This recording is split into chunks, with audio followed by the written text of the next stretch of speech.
Thank you all so much for coming on tonight. I really appreciate it. I especially appreciate Frederick Gaumont. I'm just going to call him out tonight because, I don't know, I want to make everybody else jealous, and also he's got a great name. Thanks for coming on, everybody. Frederick Guimont. Okay, that is actually a really cool scene. I really like that. That's cool. Damn. That looks really cool, Frederick. Frederick, what are you working on right now, man?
Greetings, salutations, and other big words. My name's Ethan. My handle is Wrangler.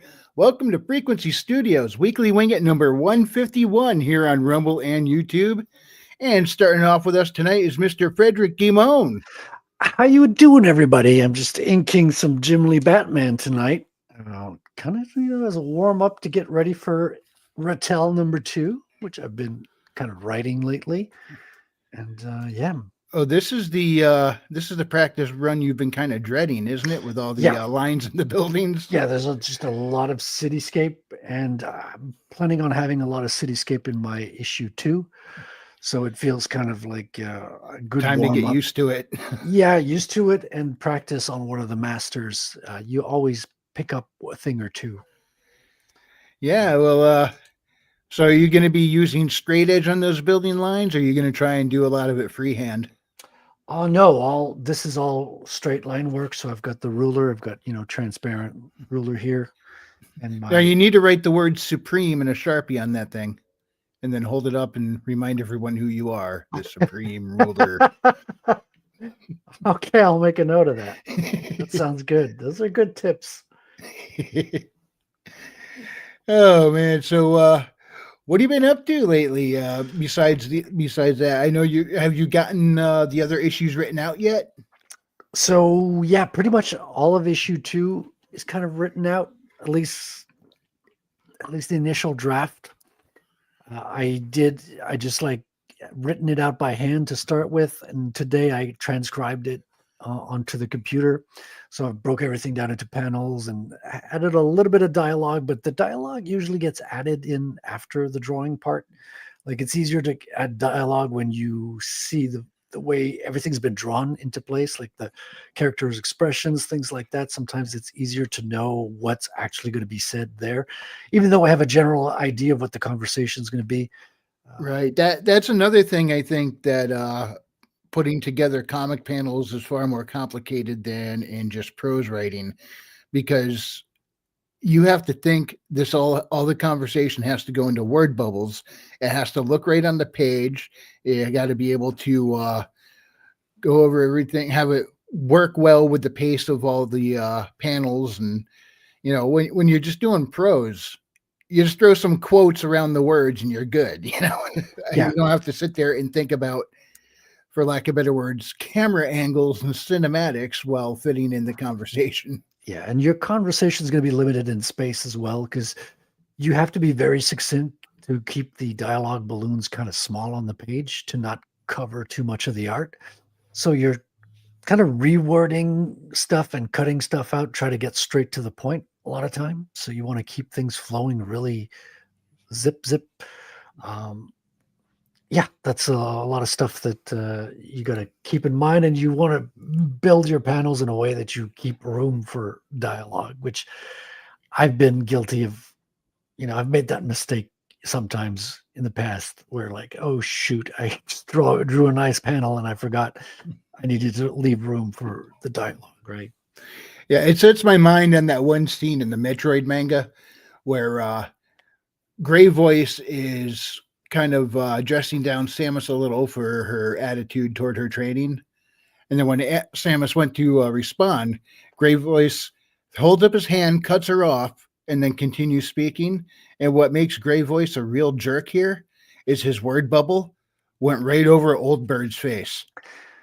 Yeah, the guy standing next to him, the word bubble is like right over his face. You see word bubble in his body, like from like the shoulders down behind it. Yeah, I saw an example of that. I've got a how to write comics by Peter David, and they showed an example of an old, I think it was an old Spider-Man comic or something, and you got Magneto in there, and the letterer like had a lot of text to put it. He put it over Magneto's whole head and whole head and torso, so you just see his feet underneath a dialogue balloon, and it looks so silly because you see that you could have put it underneath, like cover the feet, not the head. Yeah. But how you doing, James? I'm doing well. That's quite the story there, man. You can Hey, get nice to anything see you, published James. these days. Yeah. So somebody, I can't remember where. I think it was in one of the Discords. Somebody posted, or maybe it was on Twitter. Somebody posted a scene from Loaded Weapon 1 and said best use of subtitles in a movie, where Emilio Estevez, the spoof version of Riggs from Lethal Weapon, was sneaking around and he was like hiding behind crates, listening to some bad guys talk. They were speaking another language, so the subtitles were on the screen there. And then when those guys wanted to walk away, Emilio came out from behind the crates, started sneaking to try and follow him, and he tripped over the subtitles. They cracked and like words fell all over the place. Oh, that's clever. That's clever. You don't expect the subtitles to come into play like that. It's like I've seen that movie a few times when I was young. I don't remember that scene. That was hilarious. How did that not stick in my head? Yeah, that's clever stuff. Trip over the subtitles. That was great. There was a time that they were making the best satire films. Like they were really like the iron was hot, and they were grinding them, like cranking them out. And like it's even competing companies, studios were doing good stuff. Like it wasn't just one group who had the monopoly on it. There was a group of people who were. Yeah, I don't remember what movie it's from, but there was a scene. It was a comedy. It was a comedy kind of crime drama thing, and two people sat down and started speaking to each other in French, planning a murder. And then when they're talking about, we need to hide this, we need to worry about getting caught, blah, blah, blah, blah. But they're speaking all in French. And so the English subtitles are on the screen. And this stranger walking by stops and says, oh, well, you don't have to worry about this. Statistically, there only so many of these murderers get caught, blah, blah, blah, blah, blah, blah, blah, and going on. And then they're looking at him like, you speak French? He says, no, but I could read the subtitles. They're right there. Subtitle jokes. Yeah. Yeah. You seen the movie Top Secret? That was one of them there, spoofers. Yeah, that was one of the first, right? In a series. With Val Kilmer, young Val Kilmer. Yeah, I've never seen that one. There's a funny joke in there that I like that sort of plays on something similar, but sound-wise, where these gentlemen are creeping through like a field behind a house, and you could hear their footsteps in the brush, the cracking of leaves. And then Val Kilmer stops, looks behind them, goes, shush, puts his finger up. and then they continue walking exactly the same way they were, but this time they just left out the sound effects. Speaking of sound, I'm going to throw some background music on. We're going to hang out with the sounds of Chill Kid. Still one of my favorites from him, Try Hard. And I've played Try Hard a lot. I'm going to play it again because I like it. There we go.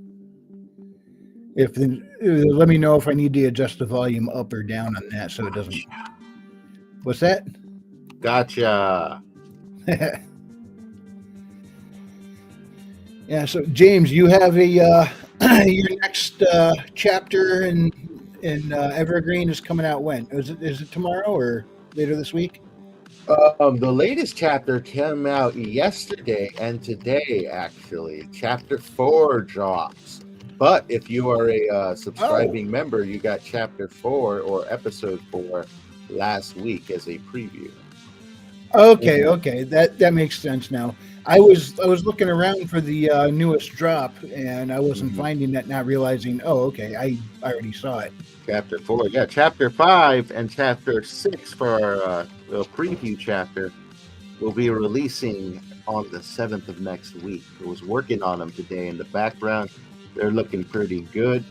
They'll be ready to go in no time, which is exciting, and just kind of rushing through this series, getting as many of them done as possible, and just scheduling them out. So it gives me some time to work on some other stuff, and there is plenty to work on. Yeah. That's on Substack, World Without End. Is it World Without End lore or World Without End? World Without End lore, sir. Okay, and that's also on Royal Road now as well, right? Yes, you can find me at World Without End on Royal Road or World Without End lore on Substack, where all the good shit is. Yeah. A lot of work done by Frederick's hands ends up there. The hands known as Frederick. Yes. Yeah, Frederick does some really good work. I mean, if you want a good example of it, boom, right there. That gorgeous babe, Frederick. Well, Frederick isn't a gorgeous babe. He drew the gorgeous babe. Right? You know what would be Sabrina. excellent? It just kind of came to mind. A gothic sort of like biological robot that is just brain and hands. The hands are just constantly drawing magnificent works of art, and just stuck in a room full of magnificent works of art and just drawing all day. Sounds like competition. Yeah. Call it the Frederick bot. Well, I've got an AI character coming up in the second issue of the comic, so that's going to be a lot of fun to draw. I'll admit that's one thing I am not covering in any of my stories is like sentient AI. Not that there isn't any AI programs in the story. Not that they're not getting any like hyper focused. There are things that would be, I guess, considered AI throughout with some of the computers and stuff. But I'm not crossing the line of or the bridge of hey, it became sentient and chasing that story. Not that they're bad stories, but they've been done to death. I've seen Measure of a Man in Star Trek: The Next Generation how many times? I mean, Now, how about a sentient AI that tries to hide its sentiency because he just doesn't want to be found? That could either be an awesome thriller or it could be a great comedy. Like the AI is clumsy because he doesn't understand nuance, so he keeps doing things that gives himself away. And he's sentient, but all he wants to do is play World of Warcraft all day. Right? He's like a top that would be called a human. That's why he's just like enthralled by gaming. He's like, he doesn't care about anything else, so he just games all day. Welcome, Tomcat 976. He says, "What's up?" I think it's probably just Tomcat is doing all the for the handles instead of the channel names now. What do you guys think about that change over to doing all handles instead of channel names? That's terrible. Yeah, I can see that getting abused very easily. Yeah, I've yet to find someone who actually likes the idea. I mean, I can see why it could be disliked. Yes, in fact, Tomcat, I do remember. In fact, I subscribed to your. I think I subscribed to your channel earlier. Which Yeah. I still have to. I still have to check it out. But he was in the chat over on Gray's live stream earlier today. Seemed pretty cool. Righteous. Good on you, Mr. Tomcat. Now, Tomcat, are you working on anything comic or story related? I think he might have been. I'm not sure.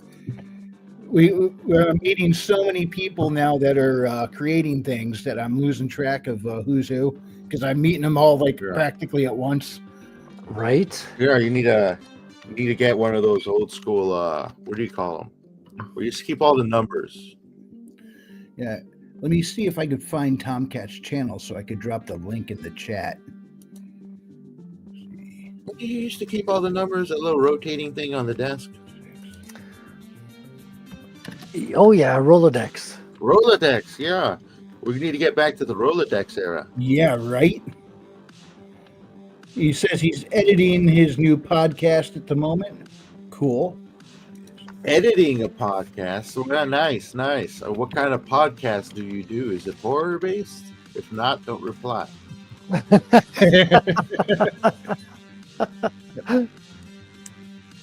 Says I am subscribed. Copy link. I joke. And That's how we joke. On behalf of dropped human. that thing. Oh, silly humans and their jokes. Says I love comics. Don't know if you like Old Eclipse, Antarctic Press, Viz comics or not. Oh, I had some friends who did a comic with our Antarctic Press. I like a lot of different comic companies that aren't like the big two, to really just explore. Because a lot of them just really get overshadowed by Marvel and DC. Yeah, I mean, the biggest problem with them is they got so much going on that never ends. I mean, you might have an event, the event comes to a conclusion, blah, blah, blah, but they've retreaded the same stuff over and over and over again. And it's like, give these guys a rest, give us a chance to miss these characters once in a while, but don't outright replace them either, because then they go make, this is the new Spider-Man, this is the new Captain America, this is the new rebooted universe. And Raven Nevermore has joined us. Hello, Raven. What's up, hello. Raven? Is my audio on? There you are. Yes. Yep. It looks like you're playing Minesweeper. Minecraft. Crafting it. Tomcat says, Ben Dunn is my favorite from Antarctic Press. Ninja High School was always my favorite, with Gold Digger being a close second. I'm ashamed to say I'm unfamiliar with all this, but Ninja High School just sounds awesome. I mean, that is fun. It would be fun to read. Probably wouldn't be very fun to go to it, though. It sounds like, in the 90s, I could totally see a lot of anime style stories coming out of independent or smaller publishers back then. So if it's a ninja high school, do you not see anybody in the halls because they're all ninjas and they're You don't need a hall pass because they can't see you. fighting? He says, I can't even draw a good stick figure. I respect those that can draw color and make something cool. I lack that ability. He is a songwriter, though. And Gray has joined us as well. Good to see you, Gray. I can draw a mean stick figure. The lines are almost straight.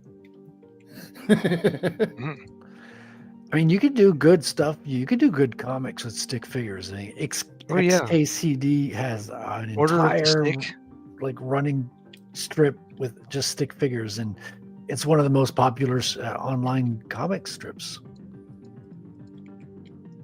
Order of the Stick is another good one. Tomcat says, Ninja High School followed a nerdy kid who was to marry a ninja woman or an alien chick. It's amazing. That kind of sounds amazing. Mm-hmm. It's like the isekai fancy without being isekai'd. Yeah, exactly. It's like, comic book conventions back in the day we're not afraid to explore stuff that you primarily get from like anime now these days. Yeah. Gray Cloudy Day says Tomcat Eclipse says to Tomcat, Eclipse Comics was a favorite publisher of mine in the 80s. Oh, I miss the 80s. Thankfully, James did introduce me to Kung Fury. I'm going to have to watch that again. Already Yeah, that was Good fun. one. Oh, it was. It got me out of a really crappy mood. Have you watched the complete film? Because we watched the trailer on stream last week. Did you go and watch the full movie? Oh, no, I saw the full movie the night before we watched that trailer on stream. Oh, okay, cool. Tomcat says that Eclipse picked up Ninja High School in the 90s. They are still producing new issues. Wow, And that's my fun. ride is here. Beep, beep. What's up, Bat Sauce? Hey, Bat Sauce, what's up, man? Hey, Bat Sauce. Hello, that one guy. I remember you. I remember him. Now, I'm going to have to power scale the students of Ninja High School and put them up against the students of Hogwarts and see who wins. Well, that's an interesting matchup. Well, I would think Hogwarts would win. They have freaking magic. I mean, Yeah, but but they're ninjas. that's yeah, true. but they're high school level. They got to be able to see them to blast them. You know? Yeah, but they They're have comic spells. book To s- level. Dude, they have spells where they have maps and they can see people's footprints all over the school. Yeah, but it's not like they always There's use one of this those. Only one of those maps, as far as I know. Gray says Fred is getting around tonight. Yeah, I think Gray was on Omer's channel where I was hanging out prior to coming on here. Yeah, that's where I originally saw Gray was from Omer's channel. I just put Gray's channel link in the live chat there. And Fu Man Blue says, "Hail, peons! Good to see Hail, you, Fu. Fu What you Man. got going on tonight?" Hey, Fu Man Blue. What's happening, man? Yeah. So there's so much out there that, like when you said earlier, gets overshadowed by Marvel and DC. There's a lot of cool stuff. I mean, look at the cool stuff that we've seen people produce in the last few years, and we've actually met them. You know, and this is such a cool thing that we're able to do. This is like a blessing. We're able to get together and see each other's work and talk about it. This is so much fun. Can't have this much fun just reading some big corporate comic slop, because that's all that they've become lately is just slop. And it is sad to see, because stuff that like probably inspired a lot of us in many ways, to see it fall apart like that, it's like, oh man. Oh, yeah. See, And some of those slop comics actually have good art, that always pains me, because you're like, oh, this is actually a talented artist that could be making really good artwork, really good comics if there was like a decent writer, a good editorial team behind it. And it's kind of, you're feeling like, I feel bad for the artist. I'm like, I hope he likes what he's doing, because if he doesn't like what you're doing it every day for like 10 hours a day. It's a lot of work. yeah, that's quite a workload that you mention it, because I mean, I see how long it takes some of you guys to get everything drawn out, and I think, wow, they're cranking out a book a month over at these places. Like, do they ever sleep? Yeah. I mean, there's a team, like, I think it's I've read it takes over like 4 months to do a book at Marvel. Like, if you count the beginning of like getting the idea in the editorial room with the writer up to like the letterer putting the final stuff and the colorist handing it in. So they probably have like entire series of issues ready to go long before they actually release them. Sometimes, yeah, it depends. Different teams work differently, but yeah, you can have a head start sometimes. So that'll give you leeway if the artist gets late in the book. Like if he drags his feet a little bit, you can have some issues in the bank already, especially if you're doing a miniseries or something. Yeah. But yeah, the artist generally has to push out a book a month. That's usually the average. Now, not everybody works that way. Some actually work faster than that, but I think a lot of them work slower as well. Now, Tomcat says, Ben Dunn was a man who moved here from Taiwan in the 70s. He made Ninja High School in the 80s. Lots of parodies and homages to DC, Marvel, and a lot that was going on as Easter eggs in every issue. Which, that's always fun to find those things when they drop in those little references and stuff. Especially if they do it subtly. Because, I mean, sometimes references can be fun, but when you have overt reference after overt reference, it starts to get tiresome.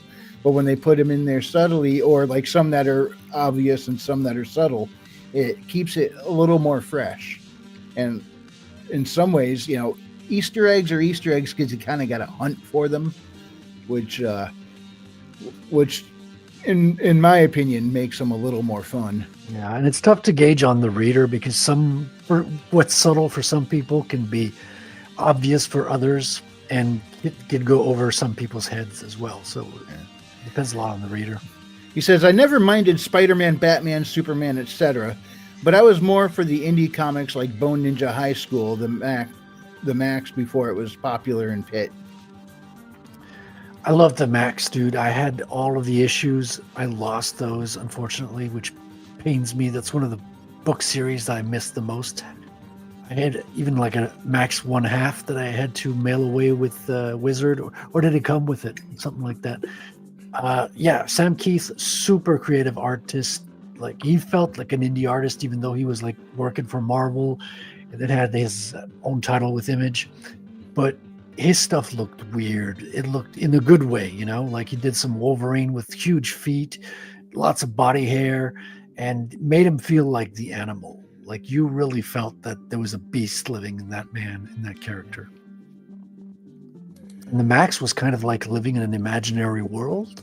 So his like Beast. Say again? Like Beast? I'm joking. Your play on words, Wolverine and Beast. Oh, okay. Yeah. Well, the funny thing is Beast is like very little like a beast in terms of his character. Yeah. Because he's like super nerdy and like he's just a geek. Yeah. It's just that his body's beastly, right? He's covered in fur and he's like walks on ceilings and stuff, but he's very like well integrated with the X-Men, and he's kind of like the most well-mannered one of them all. So. Yeah. Now, I read back in the 90s, I read a Star Trek X-Men crossover comic, and it in one area, Bones and Beast were actually having an argument, and they're getting irritated with each other. Somebody walked in and shouted, "Dr. McCoy," and they both turned and went, "What?" Yeah, I've heard you mention that recently. Yeah, because both of them are named Dr. McCoy. Yeah, that's a fun detail. Yeah. Gray says, I'm waiting on a used copy of the old graphic novel Mouse, M-A-U-S. It's a complete edition or something. I also ordered a collection of American Splendor, Harvey Pekar. Oh, that's some old school indie stuff. Harvey Pekar used to be a friend of Crumb. There's a movie about him as well. I forget what the title is, with him and Crumb as characters, or is it a documentary? I mix those things up. Dude, the indie scene is so creative. It's so interesting and introspective, almost navel-gazing at times, but like it's refreshing from the superhero stuff. Yeah, now for out of the indie comics right now, I would have to say the Immortal Rising comics are still my current favorite. But I still got a couple others I have to go through and read. I have Infinitale Chronicles. I need to read those. The Godfoe universe. Yeah. I have multiple issues of that I've got stacked up for my TBR list, and I need to get through that. And when he was on your show, Frederick, talking about it, it's the blend of the science fiction and fantasy. You know, he's speaking my language with that one. So I got a great feeling I'm going to get real sucked in. Which one? I missed the last one you talked about. Godfoe universe.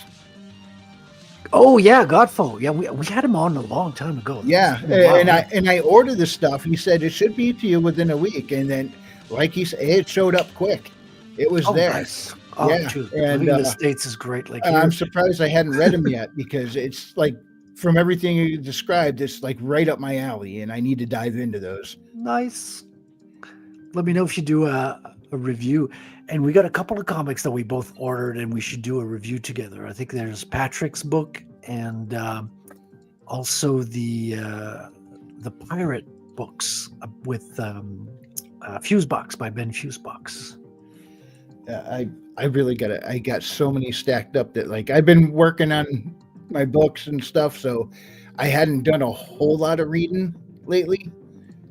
So I do have a TBR backup list here of like a bunch of comics, and I need to get through those and Me too. so we could start talking about them. No, for sure. Like I'm not even planning on anything until the end of my campaign, which is this Saturday, by the way. Woo-hoo. So I'm ending the promotional part of Rattel campaigning. So I think it's going to feel good to turn the page in the chapter.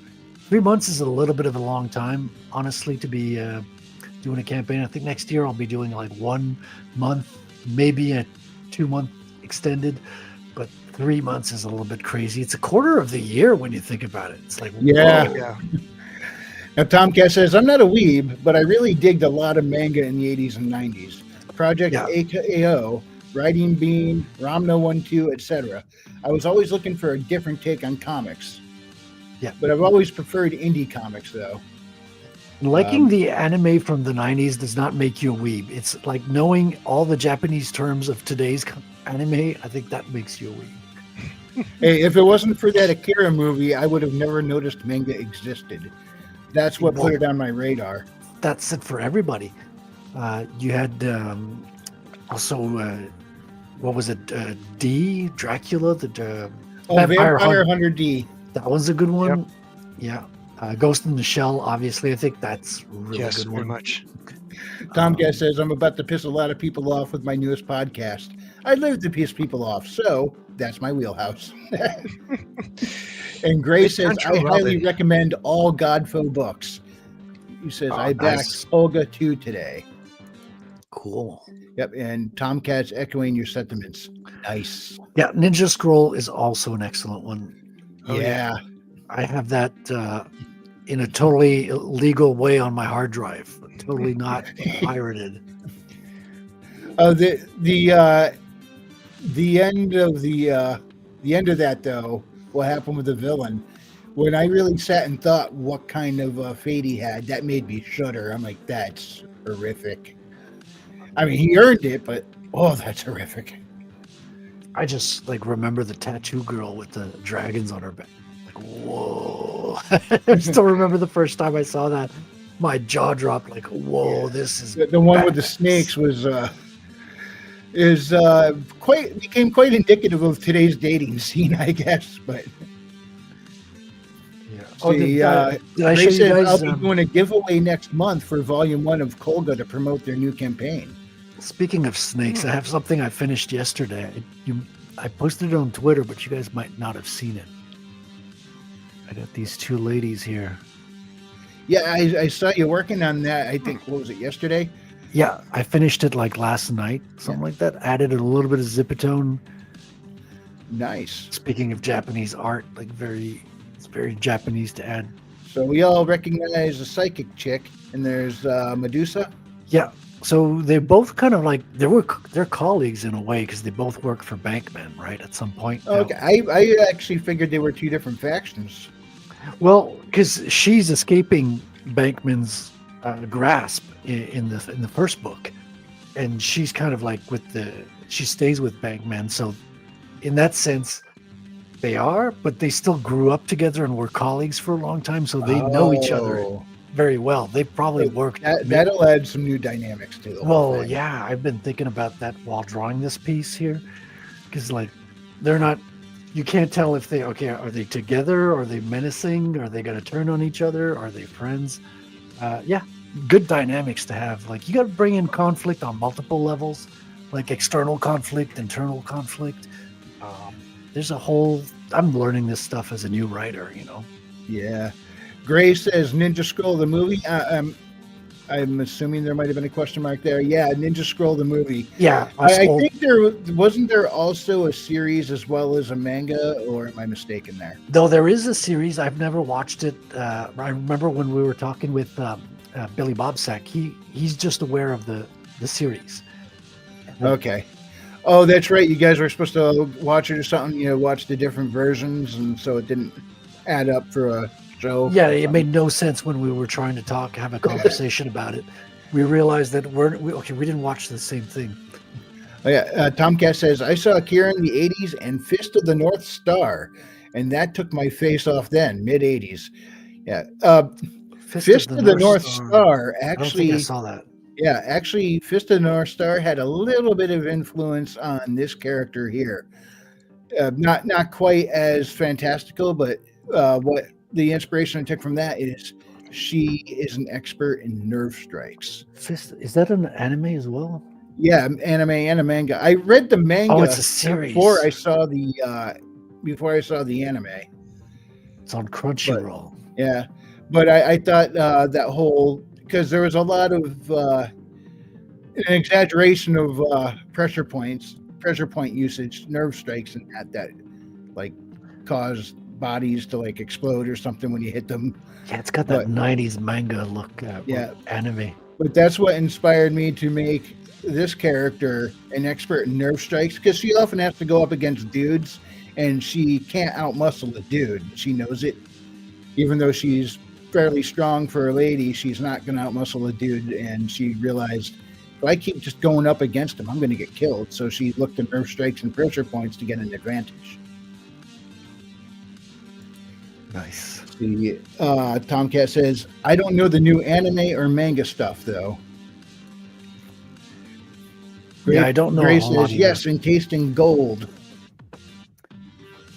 Tomcat says, I support great art and storytelling. Hell yeah.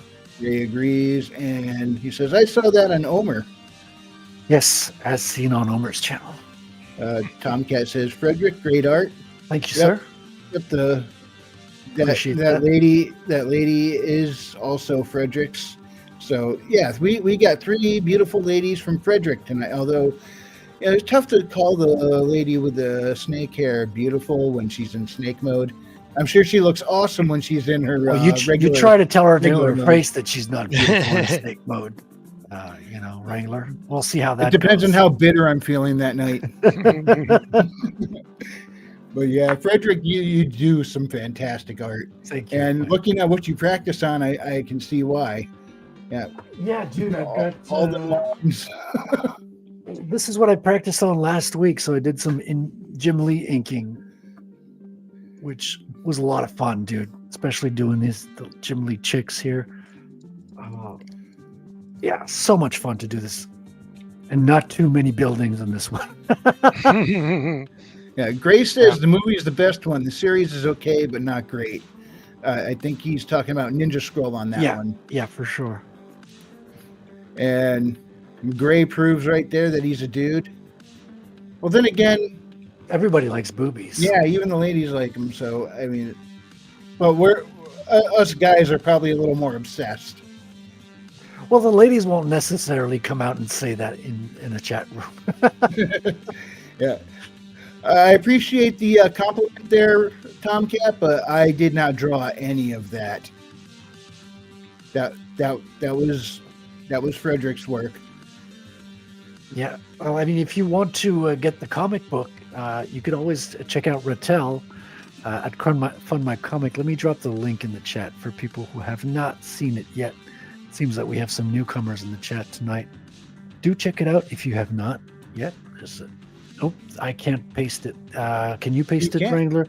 I'll put it in the I thought you had a wrench like a while ago. Yeah, I think it's StreamYards that's preventing me to paste it. Oh, yeah. You got to be on actual YouTube to use the wrench. Yeah, I put it in the privates, or let me get on the YouTubes.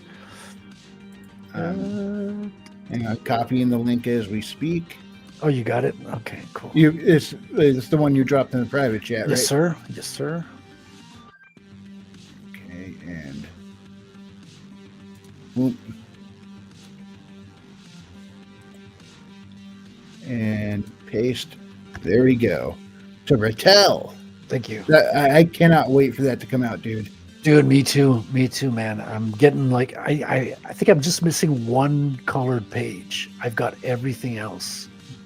So I'm going to be starting putting that stuff together during December, and early next year I'm going to do the final pre-press stuff, making sure everything's ready for the printer, and then it's going to be printed in the States and shipped within the States. So that's why you guys get like $10 shipping. It's because it's not coming from Canada. Oh, nice. Oh, Canada. Yeah. I'll be eventually getting a bunch of them here to hold and to have like for events and conferences and stuff. Yeah. Now, as I'm reading Tomcat's comment here, he's probably already seen it, but he says, okay, Wrangler, I'm sorry. Frederick is amazing. You have great skills. Do you have a link or comic, Kickstarter, or anything like that to support what you do? And that link is in the very next comment. And then following that is Gray, who says, if this is vertical, it won't be clickable, but in the desktop stream, it will work. Yeah, this is simultaneously being streamed in portrait and landscape. Now, I prefer the typical landscape style video screen setup, but for whatever reason, when I found that when I do the simulcast with the portrait, YouTube pushes it out to more people. Yeah, I don't know. I guess I'm the oddball out because I'm not a fan of the portrait, but a lot more people are. Well, there's way more phones than laptops out there, and like they're competing with TikTok. I think that's kind of why they're pushing it out a lot and trying to get in people's face. Yeah, it's weird though, because on my phone, I definitely prefer the landscape over portrait even on the phone due to the fact that the way the user interface works. Like I'm trying to scroll through the chat on the portrait version. I accidentally push my finger too far, and all of a sudden I'm on a completely different video or stream. I'm like, no, put me back. Yeah. That's a side effect of being old, I think. When I was your age, I used to walk 5 miles through 3 feet of snow to get to YouTube. Well, you are my age. That's the problem. Uphill both ways. Yeah. Uphill both ways with no shoes. And we were thankful. YouTube broadcast. Yeah, but you could buy a house for 5 cents back then. That was before Google made it expensive. Bitcoin was 3 pennies. Let's see. Oh man, Bitcoin. Mama Cat's calling, so I'm going to jet. Thank you all for going live. I'm not going to be a stranger. Good night to you all. Thanks for Good coming night, on, Tomcat. Thanks for stopping in. It was good to see you. Yeah, it's nice to see you. Nice kitty cat in the avatar as well. Yeah, I'm always a fan of kitty cats. Let me see. Where's my other one here? There we go. There's Nomad. Nomad the cat.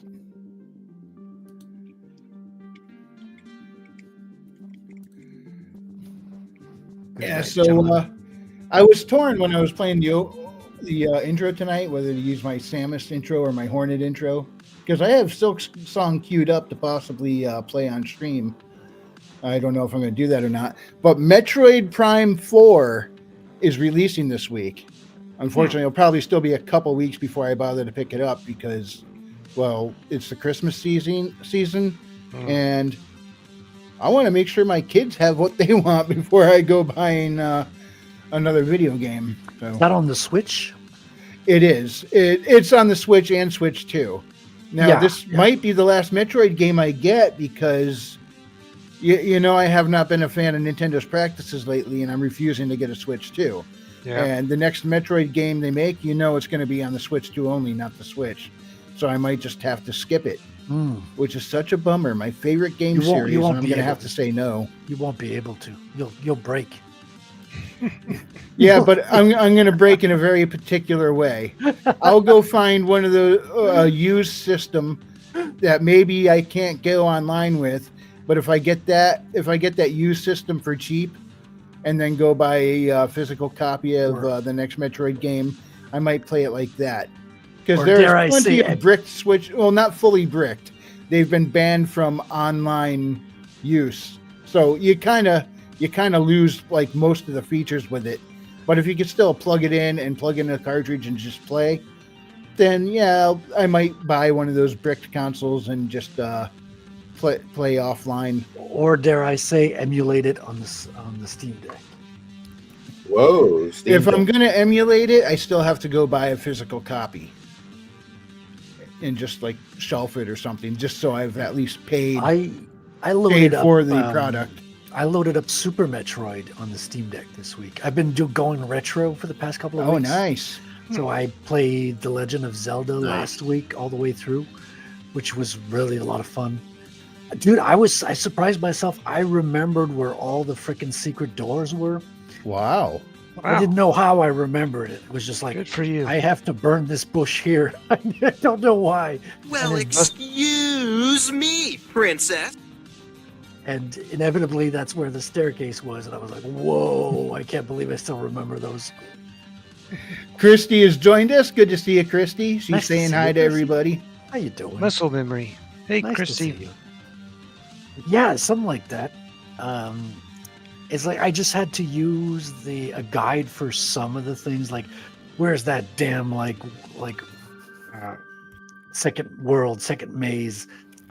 And obviously the 9th one with Ganon, that's just a complicated maze. So I was like, fuck that. I'm using a guide. Yeah, I was having those random versus battles thoughts in my head one day, and I watched a video on how badass Ganon is. So I went to Grok and asked its opinion who would win in a fight, Ganon versus Kernanos. And it actually gave it to Ganon because Who's Kernanos? Kernanos, he's from Celtic and Anglo mythology. He's Kernanos, I think, in Celtic, and the Anglo, he's Herne the Hunter. He's known as the Green Man, the Lord of the Woods, Lord of the Wild. And so I punched that in there, and it actually said Ganon would take it. And then I said, what if it was during the summer solstice? And that flipped things because his power levels supposedly rise and fall with the change of the season. That's so cool. Our spacefaring pug has returned. Yeah, I got disconnected there for a sec. Space Pug internet is going out. You can get spotty here in Alabama. Body. Oh, you're over at the space camp, huh? Nah, we just landed somewhere in Alabama. Gas was cheaper down here. Here I thought you were having a Yes, shoddy it is. signal because you got caught in one of the Van Allen belts. Never heard of them. Oh, it's the radiation belts that orbit the Earth. Okay, we just call them radiation belts that over the Earth. Yeah, Van Allen belts is the local Earth science name for it. Sounds like some guy figured it out 10,000 years after we did and named it after himself. That's It was exactly what happened. I think it was the rock band that found them. No, that's Van Halen. It's not the same It thing. was the James Vanderbeek belts. Well, it's a good thing that they're not called the Backstreet Boys belts. Did they even have belts? I'm gonna refrain from comment upon the advisory of my lawyer. I wonder, do space pugs use belts or do you just use collars? Our attire is so advanced the belts are actually built in. Oh, wow. Do you have shock collars?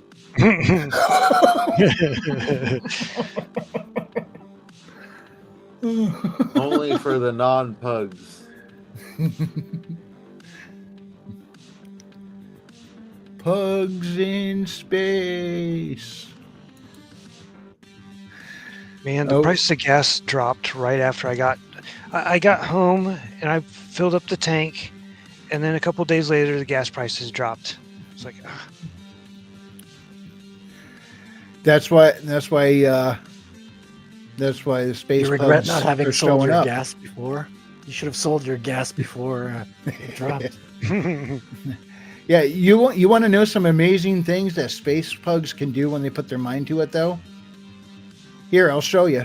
Through hollow night, our voices soar. We roam no more, our spirits roar. In dust and shield, our hearts burn free. We sing the spark of destiny. No throne, no crown, no gilded lore. Our oath resounds forevermore. Against the tide, we stand as one. Our glow will echo when dark is done.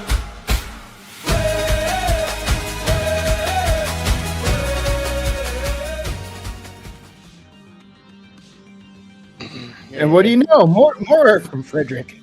Yeah, Frederick drops the art on and all the trailers and shit. That's so cool. Yeah. I love working with you guys because you guys have the best stuff to draw. Like you're creative writers. You got all your fantastic worlds and creations, and you really care about your characters as well. So that's always a fun thing to be working with you. And it's not a soulless corporate entity. Yeah, Yet those soulless corporate entities have been making some inspiration for great villains lately. Go figure. Yeah. Speaking of which, Batman owns a soulless corporate entity called Wayne true. Enterprises. Gray's asking, was that ad for a book? James, want to take that one away? Yeah, that's a current short story series that I'm working on. We just released our 4th episode. I call them episodes. You can call them installments. If you'd like our chapters, you can find it at on Royal Road, World Without End on Royal Road, or follow us at worldwithoutendlore.substack.com, where we give away free PDFs. We'd be giving them away on Royal Road, but their service doesn't support the upload and distribution of PDFs like Substack does. So find yourself some free PDFs that are released weekly with new installments of the short story series. And I just dropped the link in the live chat. It should also be in the description as well. Yeah, we just released part 4, and right now we've got up to episode 9 written out. So it's gonna, it's ongoing. We're ahead of schedule. And it's not going to be too long. It's only going to go for about between 15 to 17 weeks. Around that length. I don't want it to last too long because I got a lot of other stuff to work on as well. Like your radio play, right? Yes, I'm working on the radio play in the background. Finished up the 2nd draft, working on the 3rd draft later on this week, and got a ton of other works to work on as well. It's Jericho. I'm going to switch up the background tune. I'm going to go from this music that we've been playing is Chill Kid. Check him out on bandcamp.com under Chill Kid.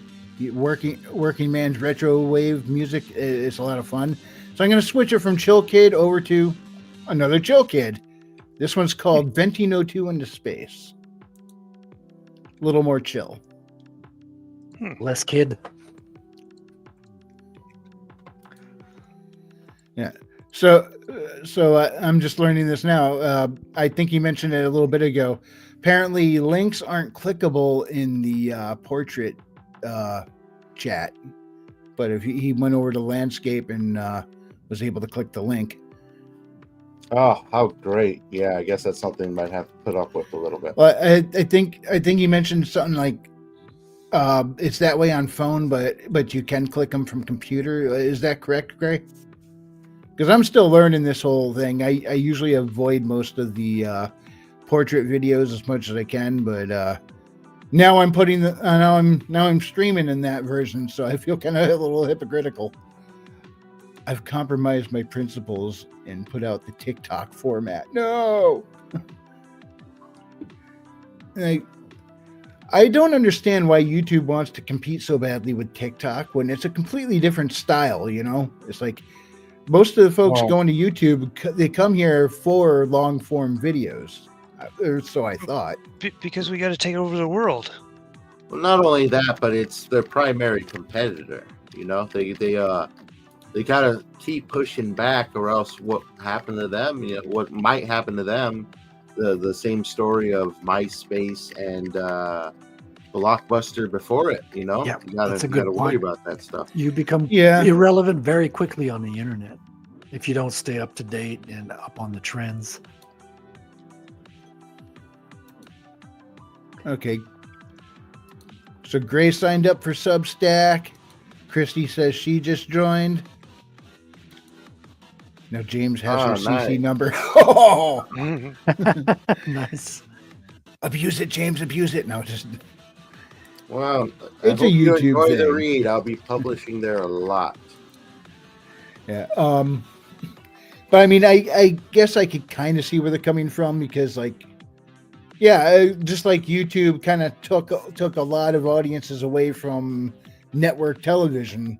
I think YouTube gets more views than cable does, and if they don't offer an alternate format to keep the younger up and coming crowd interested, then as we Gen Xers and millennials fade into boomerdom, the Gen Z won't be watching YouTube if they don't do that. So I get that. I wish we had a little bit more of an option. Like, I would love to shut off all the shorts on my YouTube stream. Just not get Yeah, them. they're not I would giving like us that options, and they're throwing stuff at us all the time that we can't close or can't click off. And Yeah. it's a little bit. I keep trying to uninstall all the updates to the YouTube app on my phone, bringing it back to UI that I liked a lot better. But it's great for about 10, 15 minutes, and then it auto updates. And even though I've gone into Google Play and disabled auto updates, the YouTube still auto updates on me. So I'm doing something wrong there. I barely use the app because they always you can't turn off the ads on the app. Yeah. Whereas on the computer, I can open it up in Brave and there's no ads. And I've grown intolerant to ads. Like, for a long time, I've been turning them off with ad block. So They've gotten really bad. Yeah. Now, I used to let ads play through because I wanted the content creator to get paid for it. But now half these ads that I'm seeing are on non-monetized channels. So YouTube's getting all of it and the creator's getting none of it. Yeah. And there's so many so often that I can't hit the skip button fast enough now. And I'm not downing whoever put this story together, but if I have to hear about my vampire system in that AI voice one more time, I'm gonna roll my eyes so far back in my head I'm gonna choke on them. I mean, even then, like, YouTube creators barely get cents from you watching an ad, barely anything whatsoever. And thank you for the sub. I appreciate it. Hope the read is good. Hope you stick around. Are you doing a Terran Tuesday tomorrow? Hosting one on your show tomorrow? I'm expecting to. It's RH Snow and the Black Knights podcast, but I just host them. And we'll see what's up. Like, usually they're good to go, but life can get in the way sometimes. Yeah. What was that spray paint I saw on the wall in Cuffs? I think it was, life is what happens when you're making other plans. Yep. Well said. now, when you say in Cuffs, do you mean Cuffs the movie, or you were in cuffs when you saw that graffiti? Yes. It was Cuffs the movie, where the main character, his name was Cuffs, and he happened to be in cuffs when he saw that. But Is that the one with the dog? it was with Christian Slater. Yeah, I remember that. I remember almost nothing about the movie, but that line, that scene where he lost his job with the police and then got arrested because he lied on the application, and he gets stuffed in the back of the cop car. And as they're driving down the road, he looks out the window and sees that spray painted on the wall.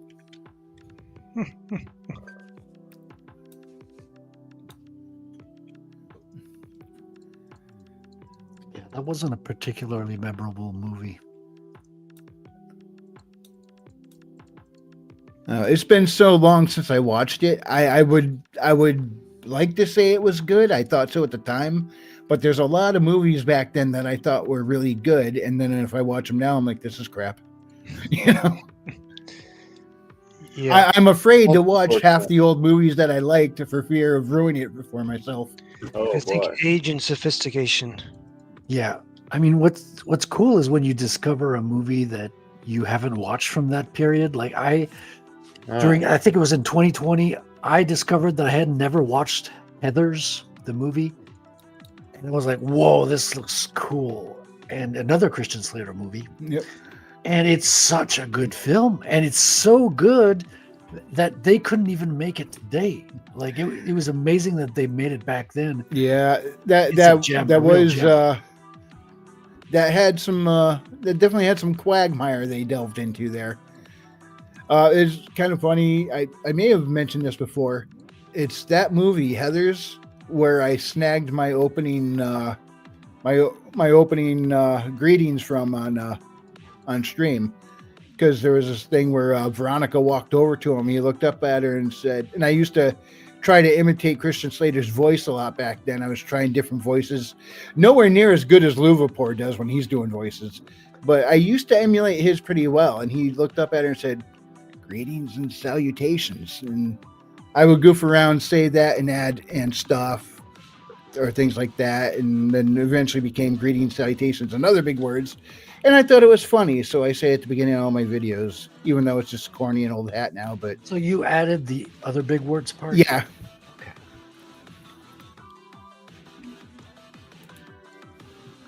And Christy is subbed to Gray. All right. Yeah. It was pretty cool hearing him talking on Omer's show last week, and I was like, I'm subbing to this guy. I just finished seems to have a good head on his shoulders. What was that, Raven? I just finished up writing a combat part where the party ends up fighting some Quaggoths. And Quaggoths are white, furry, bear humanoids. And whenever they reach a certain hit point level, they end up raging and going berserk. Furries, you say? Yes. And they live underground in the Underdark.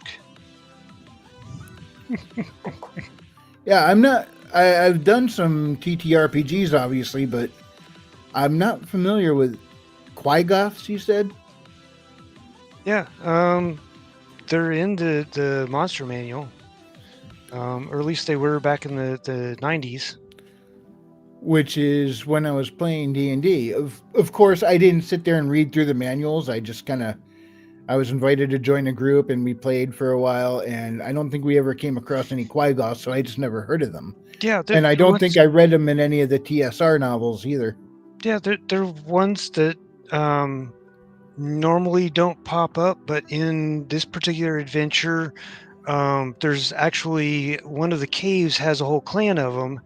And then depending upon what part of the Underdark you're in, there's a chance of running into like 3 to 8 or 9 of them or something. I don't remember what the number is. And there's a section where there's a split in the road, and we have the choice to go through Grell, which I'm calling brain beaks because that's what they look like, or this other route that's danger. Or dangerous. And of course the characters don't know what the Grell are, and they don't know what the danger is, and so they're like, well, we know there's some monsters over here, so let's see what this dangerous route is. And they end up having to go over what they later discover is called Razor Rock. You end up having to move really slowly over it. And if you try to move fast, you have to make dexterity checks. If you fail the dexterity checks, you end up taking damage. And your feet end up getting hurt. And if your feet end up getting hurt too much, then you just have to literally stop and wait until, wait a day or two before your feet heal. And as they're going across that, they get attacked by a roper. And so basically almost the entire party gets taken out before they're able to deal with it. And the way that they deal with it is basically one of the spellcasters ends up casting a fireball and blowing it up. Good old fireball. Yeah. Yep. Now, the only roper I'm familiar with is one of the enemies in Double Dragon. So a roper. Isn't there a Mr. Roper in Three's Company? Maybe. Wow. That was a haven't seen landlord. that since I was a Yeah. little kid. Was it played by Don Knotts? Probably. I don't know. But a roper in D&D is a rock. Creature looks like a rock, so it could hide like a stalagmite coming up from the floor. And it has like, I think 8 arms that it can, 6 or 8 arms that it can shoot out, one each round, and attack a different character. And if you fail a poison save, your strength is drained by half in 1d3 rounds. That sounds particularly nasty. Yeah. And so, of course, it goes after the first. It's a surprise attack, basically. Unless the characters, spot it before it attacks, it's surprise. And so, first warrior or the first sword and board goes down, and then the first normal attack round, the second board and sword goes down, and then the winged elf gets taken. Because she's trying to cut one of the board and swords out. And then I think that's about the time that the spellcaster decides, I need to fireball this, which doesn't kill it. So the fourth strand goes out and hits that spellcaster. And then luckily the arrows from the thief ends up killing it. Good riddance to bad rubbish when you get rid of that thing, I guess. Yeah. That sounds nasty. Christy's asking what you're working on there, Frederick. Oh, hello, Chrissy. So this is a Jim Lee artwork from, not too recently, I guess recently. He's working for DC now. So I'm kind of practicing my inking on Jim Lee's artwork. So I printed out a blue line version of his pencils. This way I can, the blue keeps it kind of in the background and easy to focus on the black lines. And just gives me a way to practice my inking and go over some like a master's pencils, right? This guy's one of the best comic book artists in the world, if not the best. I mean, it depends on who you ask. So you kind of pick up a few tricks, you pick up a few things while going over somebody like that's artwork. So it's a great practice to do to kind of improve your skills, I guess. Yeah. Gray says, I had several monster manuals. Yeah, Now I'm hoping Otter shows up because he knows his stuff when it comes to TTRPGs. Because he's tried a bunch of different systems. He's the one who DMs the campaign that we're playing right now. Well, we're kind of on hiatus for the rest of the year. Oh, okay. But, and I'm surprised the hiatus didn't happen sooner. Because we were doing every weekend for like a year and a half, and and he through all that he's doing his job, and he actually, I think, in the middle of all this ended up moving once or twice, changed jobs, released a second book. Yeah, wrote his book. The dude has got to be burnt out. It just sounds like a lot he's been dealing with over the last year all at once. I can imagine, yeah. And he keeps an active Twitter feed. Yes, he does. Wow, Yeah. does he? He's pretty consistent with that, and I guess that consistency is the key to. It's working because he's gotten the word out on his book quite well. Yeah, but he took the time to plan it out. I think he schedules so many posts and stuff and has them planned out. So his Twitter game is on point, and putting in the work, it's now paying off for him. So my hat's off to him. Yeah, he's got a couple of posts that kind of go viral from time to time. Yeah, and I'm posting more on Twitter now. I've never been very good about that.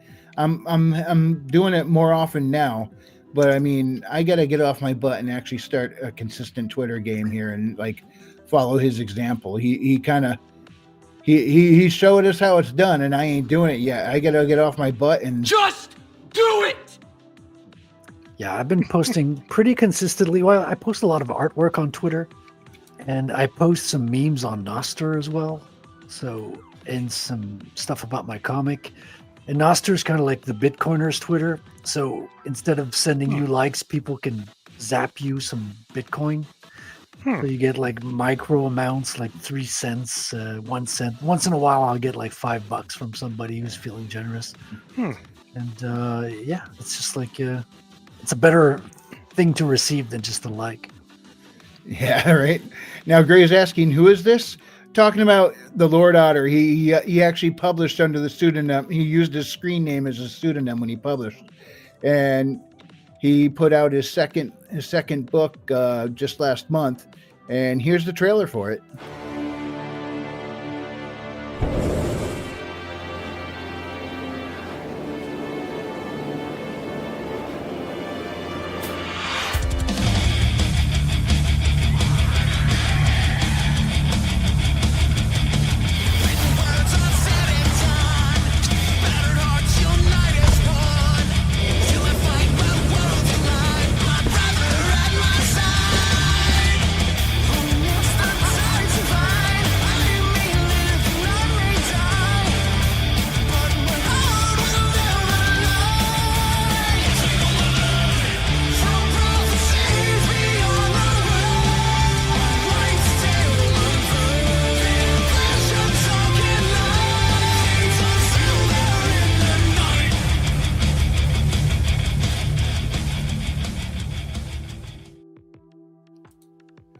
And I also dropped his Twitter link, his book link in the live chat.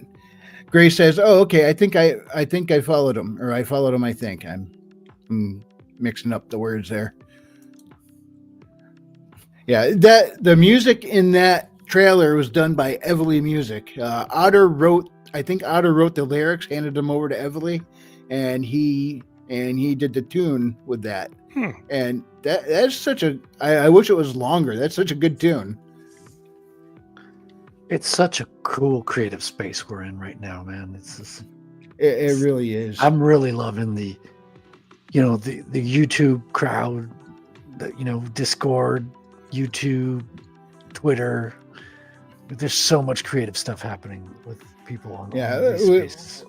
I mean, despite the craziness of the world today and everything, we really are, in a lot of ways, just straight up blessed to be able to be doing this stuff. And as much as YouTube has been letting me down lately, it's because YouTube is a big part of why we all were able to meet up and start comparing notes and working together. And I am so grateful for that, for being able to work with you guys, because if I was just sitting here on my own, I don't even know if I would have gotten my second book out yet. I probably wouldn't have had the motivation to do it. But being around others who are doing this, it really does fire you up and get you going. Yep, I've been sitting on this story for a long time, and I thought about writing it and never did. And after running into Drink with Crazy, I was like, oh, I guess I should write stuff. I feel so bad for that guy. He got browbeaten into buying that goat when he should have gotten a cow.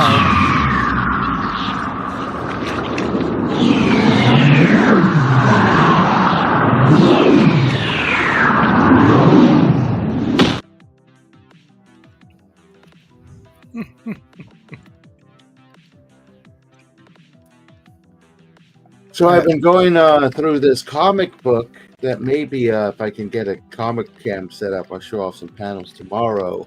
Oh, sweet. Because there's a lot of good in it. I like most of the colors. The action's pretty good. The writing's all right. But where it falters is two big portions, and that is proportion and perspective. Uh-oh. Yeah, and in some cases, depth as well. There's a panel where a grenade is being thrown behind a character's head, but it doesn't feel like, or it doesn't look like it's being thrown behind his head. It looks like it's plastered right next to him on a flat image, you know? Yeah, gotcha. Yeah, that, and of course, like the hands. There's hands issues, but that's where a lot of the proportion issues come into play. You see a person's torso doesn't necessarily fit the thickness of their arms, or maybe their hand is a bit too small in front of them. I get what they're going for. Character striding, the hands closer or in a separate perspective. You know, it's going to seem as if it's a different size, and you got to draw it at a different size. But they just didn't hit the effect well enough because it just looks like either too tiny or too big hands in some frames. Yeah. Of course, I do want to also point out the good in it because there is a lot of good in here as well, action-wise and stuff. But proportions, man, and perspective.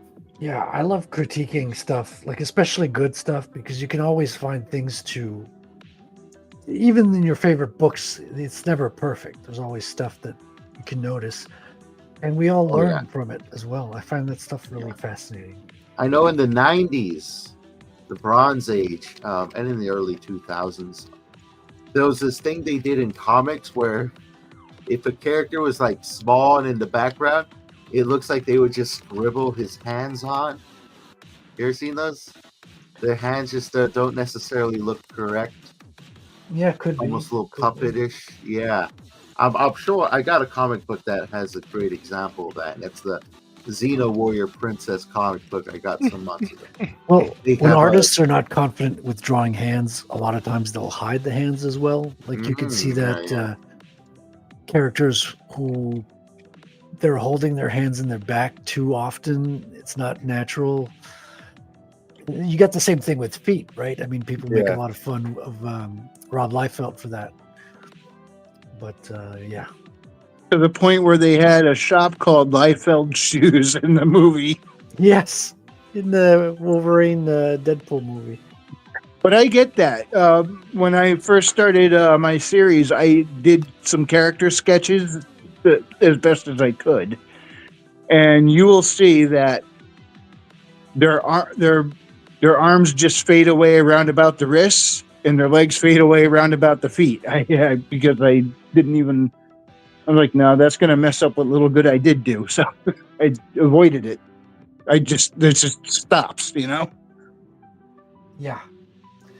Yeah, because those things are like, they're like drawing a hand is almost as complex as drawing the whole body, right?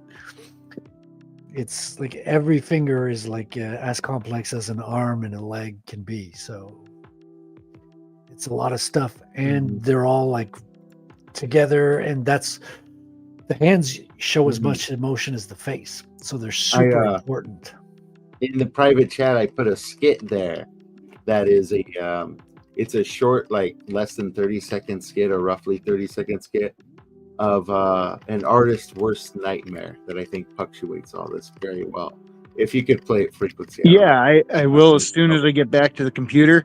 Yeah. I had just stepped outside, so once I'm done with the cigarette and then get back to the computer, I don't know how to share it from my phone, but I can definitely do it when I get in.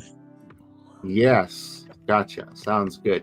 Yeah, you know, like every intellectual or creative pursuit will have those particular road bumps that you have to get, you know, a bit more advanced or masterful with. You know, you got your hands. You got to do the homework, right? You got to know how to draw those things, and you have to practice them. You have to go learn the theory and put the time in to learn it. I mean, I guess it's the same thing with writing, right? You gotta learn how to write. Especially if you're gonna draw Spider-Man or Doctor Strange, because those characters do hand and finger movements all the time. Yep. I mean, isn't it the same with writing? Like, don't you guys you know, you got to be able to write the plot. You got to be able to do the character development. James, you're doing research on dialogue lately.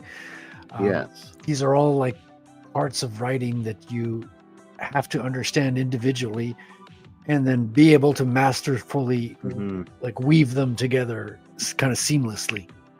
You have a great night too, Gray. Thanks for stopping in. It was good to see you. Nice seeing you, Gray. And usually where the issues come from, where you notice that in writing, is pacing. Pacing suffers badly when you fail to appropriately integrate character development, plot information, and even bits of exposition woven in craftfully. If you fail, you can have a very slow book or a very janky read that just comes to a complete halt from time to time. Yeah. Man. Yeah, Luckily, there's a lot of that. Yeah, luckily I was told my comic has good pacing by Billy, so I was super happy to hear that. That's what you need, you know.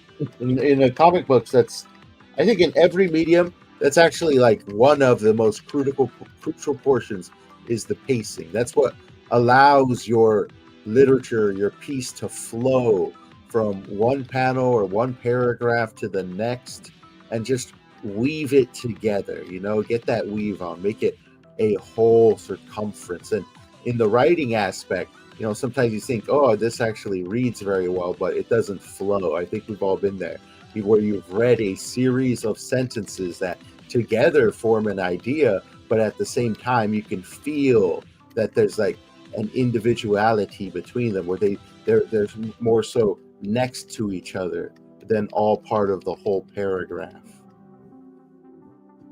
For those readers out there, you know. Yep, that's something I'm definitely dealing with. But right now, I'm just trying to get the story out, and then once I get the story done, then I'll come back and fix up a bunch of that. Oh yeah. The first draft. You want to get the first draft done. Got to get your vomit draft out there. Yep. Now, something Black Knight says a lot, and I gotta work more on this, is engage the senses. Very good for like setting the atmosphere and stuff. Yep. Mention the smells. Mention the musty odor in the thicker humid air or whatever. Just get the feeling going. Maji. Hey, Maji. Maji in the chat. Hail. I'm gonna get something to drink. I'll be right back. Alrighty. I should engage the smells more in my comic book. Maybe I'll add some bits of dialogue that says, "Hey, who farted here?" Just, No, make them scratch and sniff. No, Maybe I don't. That Harley Quinn Poison Ivy comic kind of ruined that idea. And man, they did like a fart gag comic with scratch and sniff stuff. It's like, what a missed opportunity. If you're going to do a Poison Ivy comic and you want scratch and sniff, you can get so many different like floral smells and stuff, and like make one smell like cut grass or whatever, because I mean she's all about the vegetation. So Now I haven't been keeping up on all this. Did Poison Ivy get some serious buffs since the last time I read anything with her in it? I heard not only she bought a kinetic now, but it's like to some serious degrees where she's a lot more potent than I expected. No, I didn't hear that she bought Connecticut, but I'm not up to date with these comics. You know? I think it's called Botana Kinetic or something. Like she can control plants. I got to look up the. I can barely keep them alive, so I don't know how she does it. It definitely is a superpower in my world.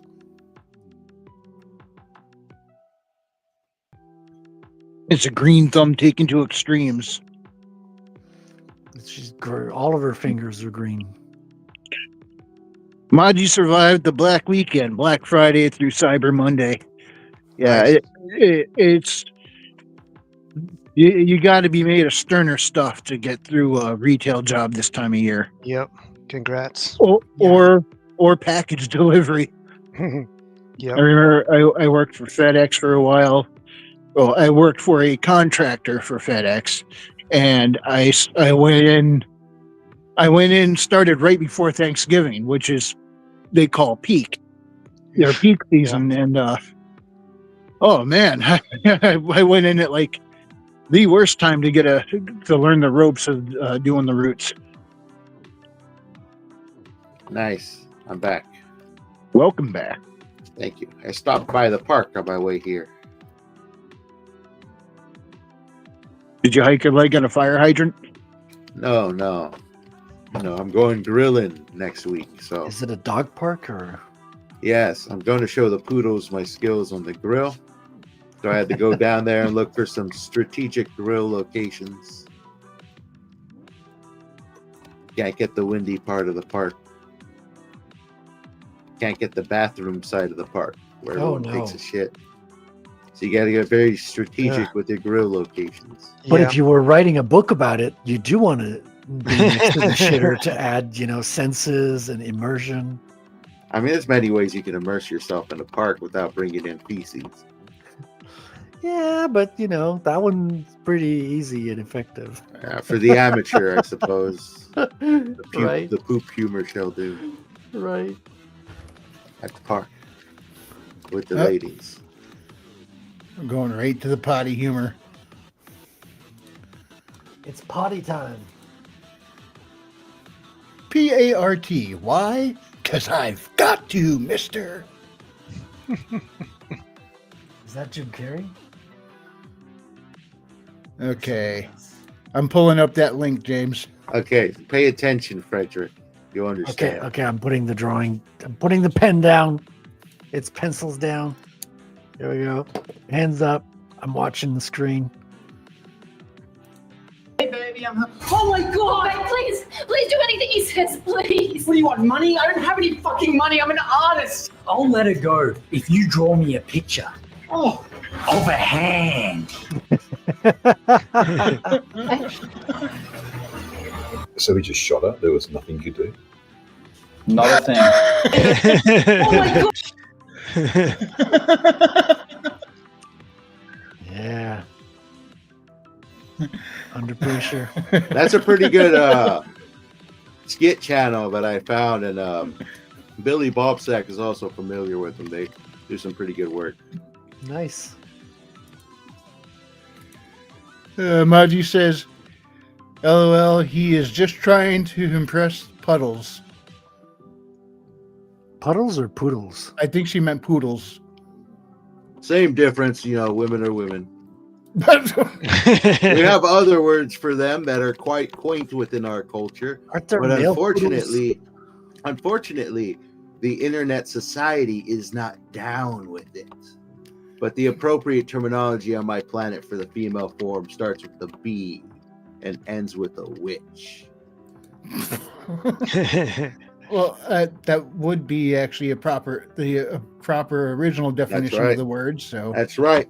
Shout out to all my bewitches. You guys shorten it down here, but we call it bewitch back home. Well, they can be bewitching at times.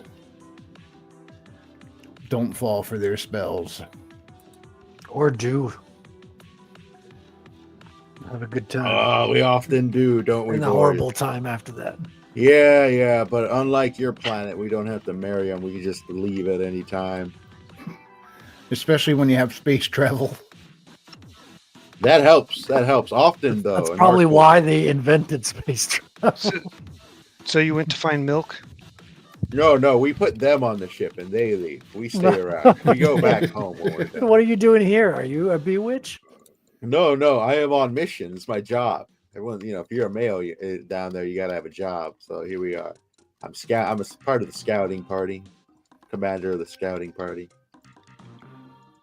We're gonna conquer your planet one day. Well, get in line. Yeah, there's a lot to do first.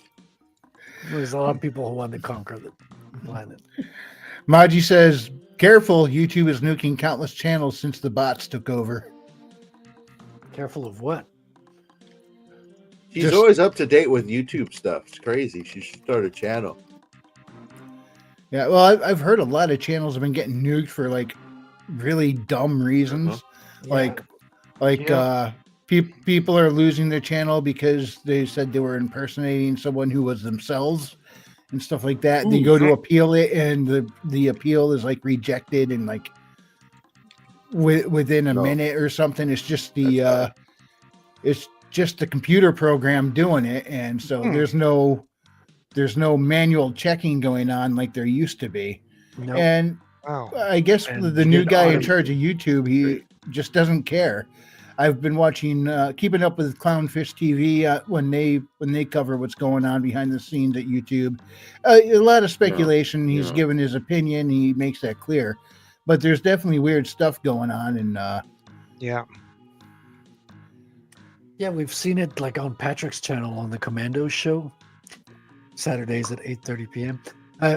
Like a couple of weeks ago, we just got like the stream canceled right in the beginning, like right in the intros, and we have no idea what triggered it because you don't get an explanation. He was it said for firearm usage during my intro, which has no firearms, right? So it's completely bogus claim. Now Maybe is it coming from an AI or is it coming from a? I think it's from an AI. I was actually consulting the never mistaken Grok earlier today, and said that the computer algorithms are like and the AI is hitting channels in air quite a bit. So an AI is telling on the AI. Go figure. That's how we don't have to worry about the war with the machines, because machines will just start arguing with each other.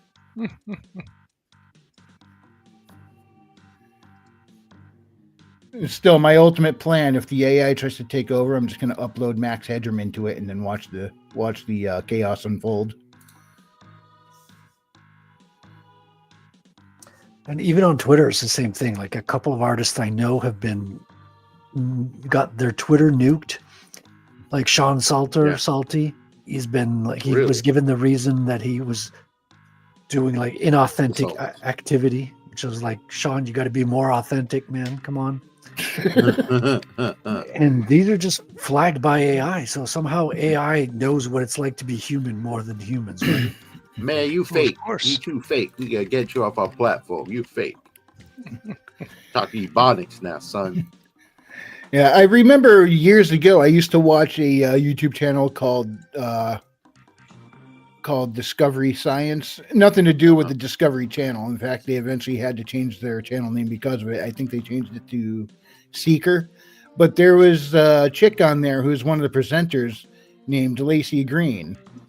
And then I found out she had a YouTube channel, went and watched it, and it was very much misaligned with our principles. You know, it was like into all the politically correct stuff. But later on, her videos got taken down and she was accused of impersonating Lacey Green. It's like, what? That's who she was. And they took some of her stuff down for impersonating herself, apparently. Go figure. I hate it when that happens. You impersonate yourself. If I ever catch myself impersonating myself, I'll whip my ass. I know I'm guilty of impersonating myself. I've seen me do it. Go into litigation about it.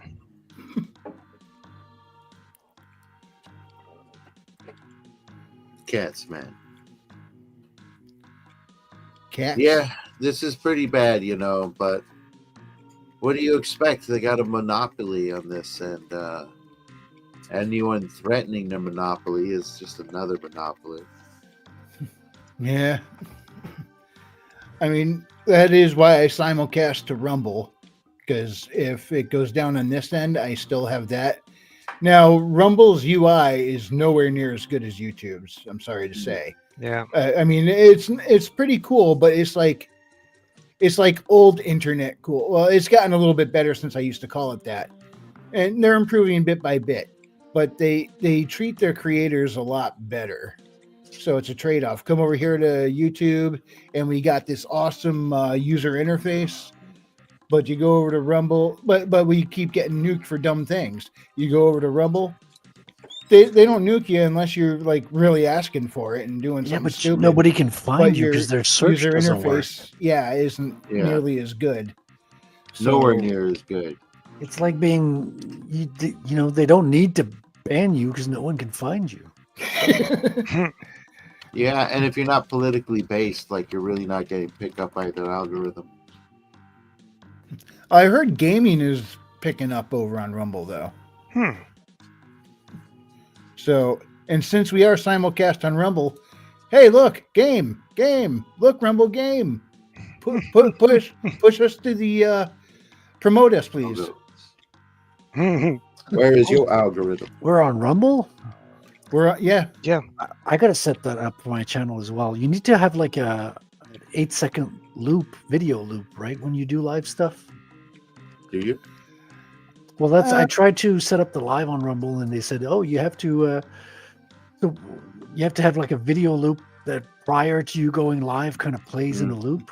That's kind of one of their requirements, at least last time. I don't know if that's still a requirement or not. It was when I set mine up, but thanks to James here, I did have this. So I put that in as the video loop, and that worked just fine. Oh, nice.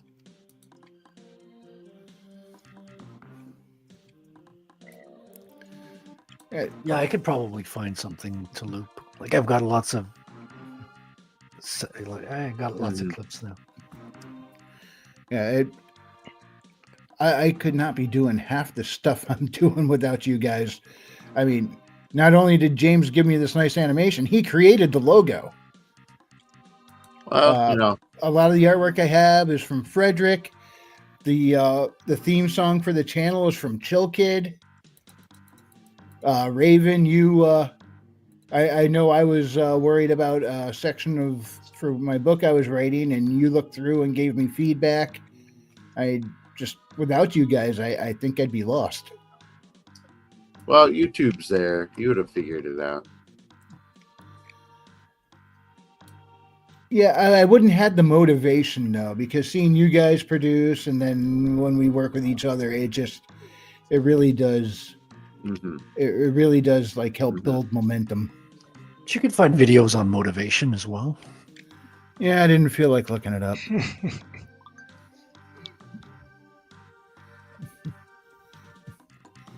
Well, speaking of videos, I was just looking through these clips. Here's one I haven't played in a while. The undead are planning to attack, and it's up to Gwendolyn the gnome to deliver word to the humans before they're taken by surprise. Glimmerleaf, link in the description. Yeah, classic, a classic. Yeah. There's a name I haven't heard in a long time. Voiced by MAJI-CHAN. Yeah. You can find the recording up there on my YouTube channel. World Without End Lore on YouTube. Yeah. And a nice thing that Substack has done, because I use this when I'm going through your stuff over there, James, is at the top of if you click on a story at the top, there's a play button and a computer voice. It's not like the old GPS voices or the Stephen Hawking's voice. It's better than that, but a computerized voice will read it to you, so you can listen. I can listen while driving, and that's a huge help. Thing is, that's not set up on my Substack. I got to figure out how to do that, so people can just hit play and listen. Mm-hmm. That's not automatic. You thought that was automatic? I don't think so. And when I listen to a story on Substack from Black Knight, it's a completely different voice. So there's multiple voice options on there. Mm-hmm. All right. Interesting. Maji says, I know the feeling. So close to being done, but man, I can't read tonight. It gets closer. I'm scared as all get out. Oh, boy. Yeah, it can be nerve-wracking when you're getting close to release as well. And oh, dude, I know the feeling. I'm almost there. You're with in the it right comic now. book.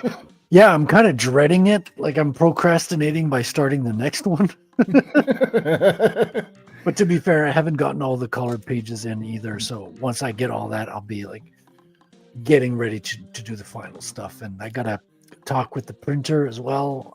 Get a little bit of some of his feedback on, because there's like a lot of stuff you have to be on the lookout for that I didn't know. Like you can't have a high concentration of ink on pages. So there's things like that I didn't like problems you can have that I couldn't even have imagined was a thing.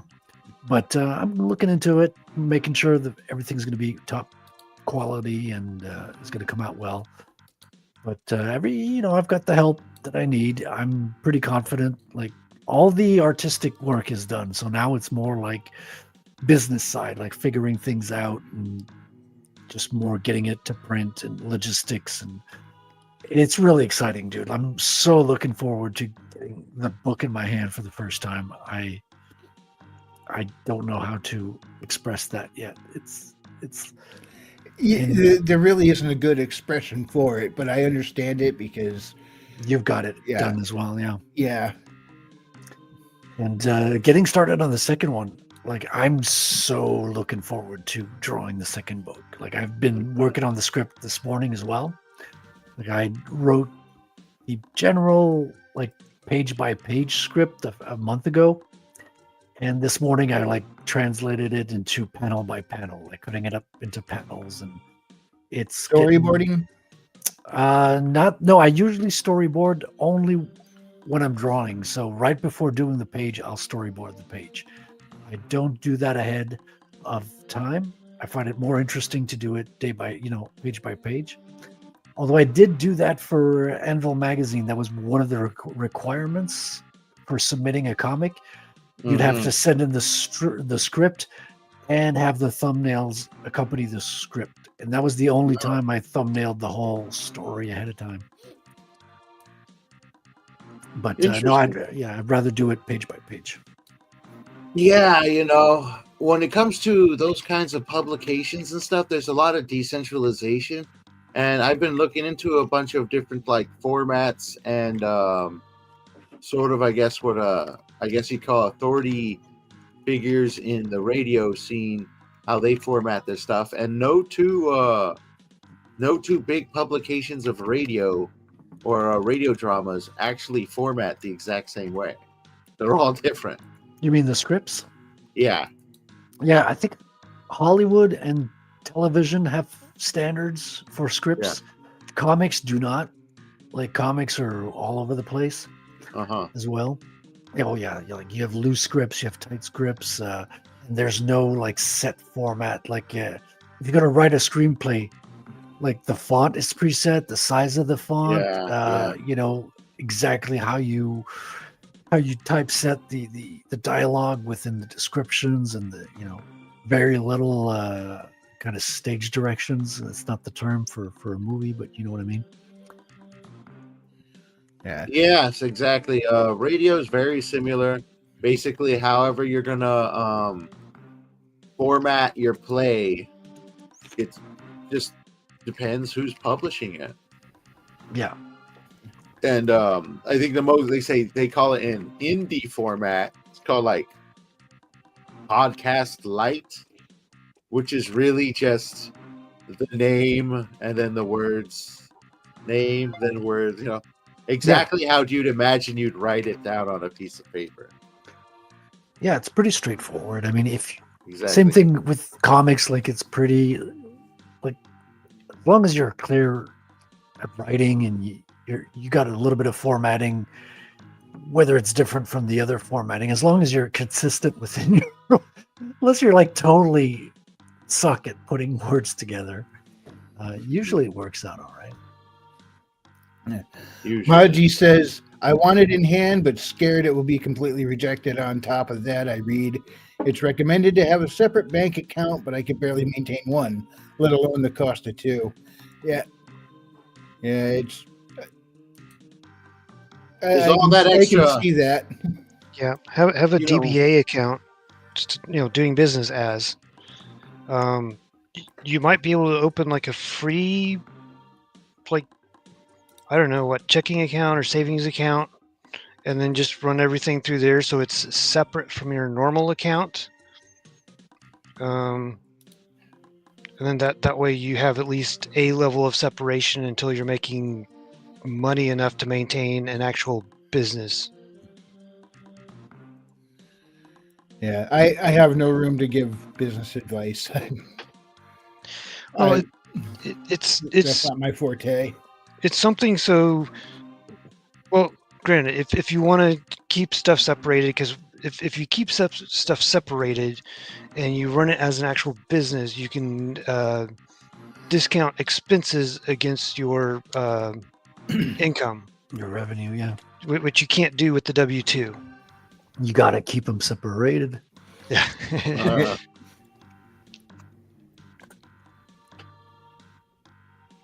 But that's one of the issues that I'm running into. Like right now, I'm working on trying to figure out some stuff, and if that makes money, then I'll actually worry about opening up a separate bank account and doing some other stuff for that.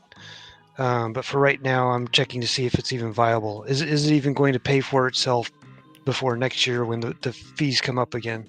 Mhm. If it doesn't, I just shut the whole thing down and don't bother with it. But if it does what it's supposed to do, then it should be paying for itself before next year. Nice. Gotcha. Well, hopefully that goes well for you. Yeah, well, I guess technically before the fees show up next year, because it's like a year away, so like next November. Yeah, every time I sit down to try and figure out my finances, all I end up doing is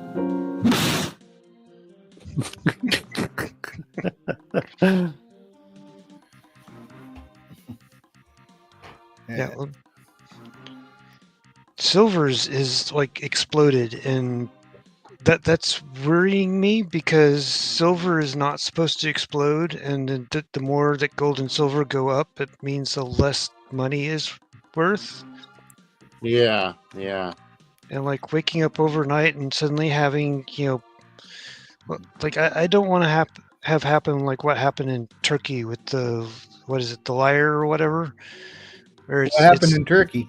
So I don't know how it's gotten at this point, but a couple of years ago I was watching a YouTube video and they said basically you show up in the morning and you get paid at one pay rate, and you go to lunch. Basically, you get paid at lunch, and you hope that by the time your lunch break is over, whatever you earned in the morning is paid for your lunch. Because whenever you get back after lunch, you're getting paid a different rate, and then you hope that by the time you end your day, you have enough money to go and buy groceries, and it can afford to pay all your groceries.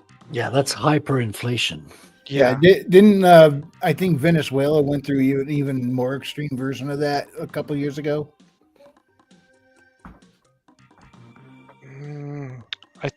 I think so. I mean, famously, the Weimar went through it before Second World War. At one point with the Weimar Republic, I think is what millions of them equated to $1 or something like. There's a story, I don't know how true it is, but somebody showed up at the bakery with a wheelbarrow full of marks, and they went in to find out how much the loaf of bread would cost today. Whenever they came out, the wheelbarrow was gone and all the money was dumped all over the ground. Oh, wow. The wheelbarrow is worth more than the money.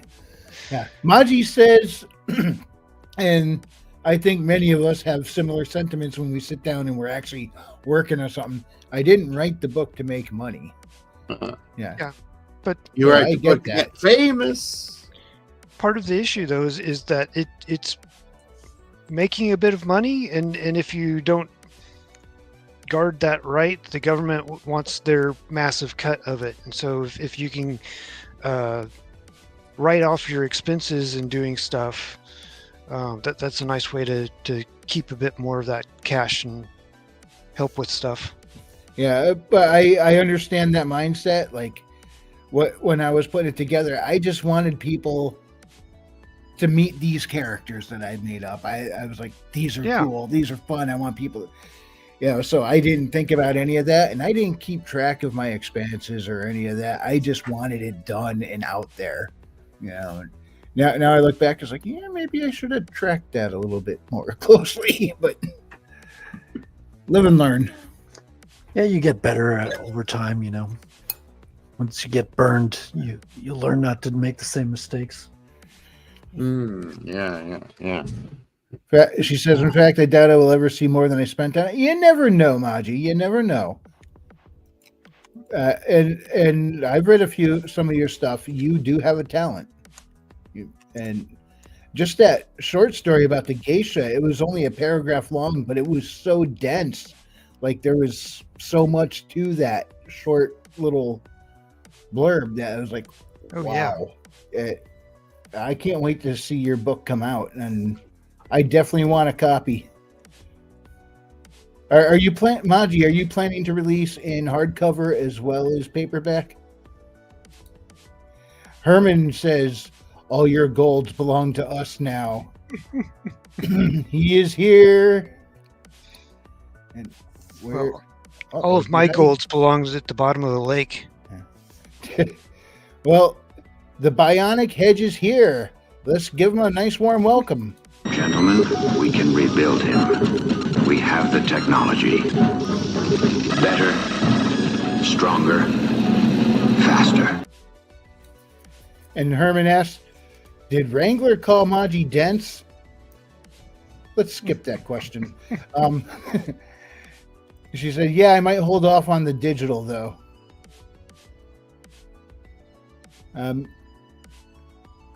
Oh, you mean the ebook? You might not do an ebook?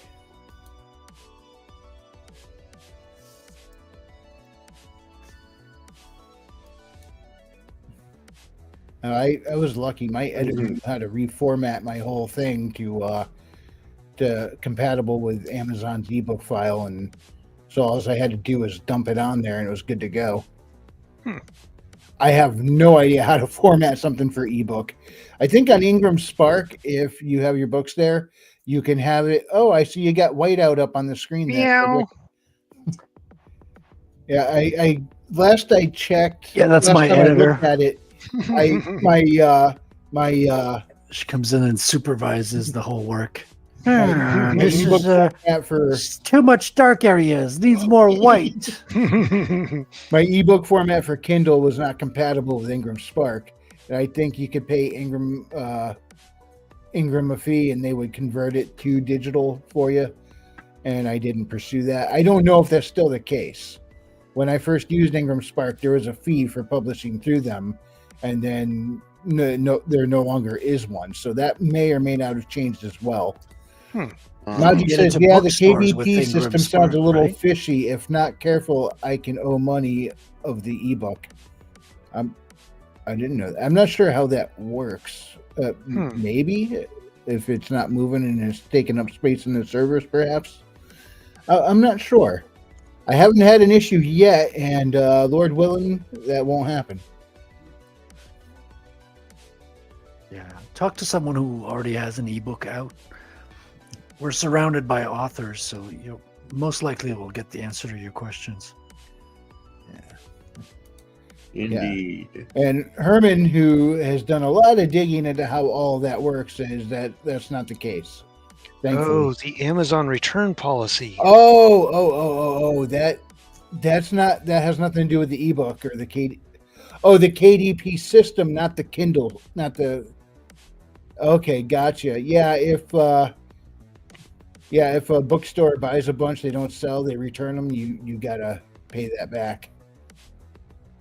But that is a setting you can do. It's like, do you have the buyback option? Yes or no? And I guess like if you don't have it set up to where you have to buy them back, then the danger is bookstores won't order the book because they don't know if it'll move or not. But odds are you put it up there, it's not automatically going to end up in bookstores unless customers start asking at the bookstore for them. Then they'll start ordering. That could be a reason to have a separate bank account as well, especially if you can get a high interest return. You just have the money go into that bank account and you leave it alone in case there's returns, and then the returns would just pull out of that. Yeah. I have not had to cross that bridge yet myself, but yeah, that's returns are with Ingram and you can shut off returns. Okay. Yep. Herman corrected us both.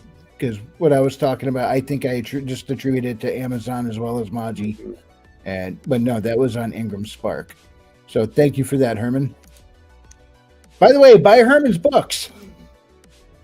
The Revenant in the Tomb, The Revenant in the Cult, which Also Revenant in the available Cult on is the two audiobook. Yes. And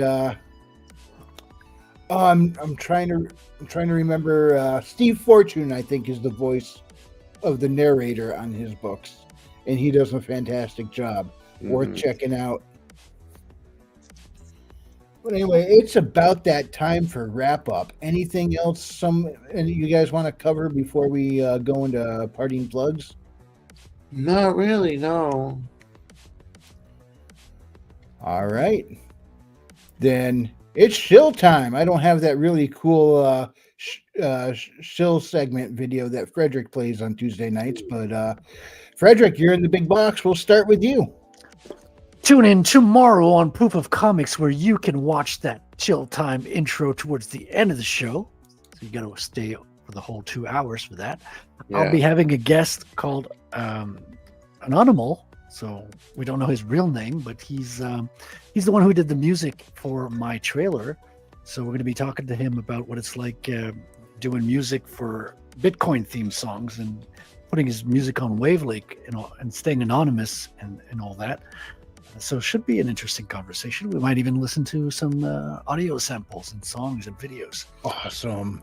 This is going to be fun. I've got a campaign for a comic book that's closing this Saturday. So if you want to give it back your copy of the first printing of Rattel, back it today on Fun My Comic. It's going to be over Saturday. Saturday's the last day. So make sure you back your copy this week, or you might miss out. Perfect. And been writing the second one, so things are going to be coming down next year as well. And I think that's about it for now. Yeah. All right, let's roll that trailer one more time. Thank you all so much for coming on tonight. I really appreciate it. I especially appreciate Frederick Gumont. I'm just going to call him out tonight because, I don't know, I want to make everybody else jealous, and also he's got a great name. Thanks for coming on, everybody. Frederick Guimont. Okay, that is actually a really cool scene. I really like that. That's cool. Damn. That looks really cool, Frederick. Frederick, what are you working on right now, man?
All right. James. Hail, friends. I'm once again exploring brand new video games. Picked this one up for about $5. It was payday. So I thought I'd treat myself to show you what else you can get out there in etherwebs for less than $20 if you so look for it. This game is called I Don't Remember because I just picked it up, but I'm having a good time. But I am also a writer who pulls many inspirations from that for which I pick up for less than $20. And right now I'm working on an excellent series called Evergreen, or The Evergreen, which I am releasing on Substack and Royal Road. Follow me on Royal Road, A World Without End, and on Substack, World Without End Lore.substack.com, where you can go ahead and check out the free PDFs that release with every short story installment. Appreciate it if you go check those out. You enjoy it, I promise. But besides that, I'm just chilling, enjoying the day, and hope that the readers, they like what they see. I could use some comments. I'd like to log in and see some comments from time to time. But you got the trailer to roll, don't you? Yes, I do. Let's roll that beautiful bean footage. Through hollow night, our voices soar. We roam no more, our spirits roar. In dust and shield, our hearts burn free. We sing the spark of destiny. No throne, no crown, no gilded lore. Our own free sounds forevermore. Against the tide, we stand as one. Our crow will echo when dark is done.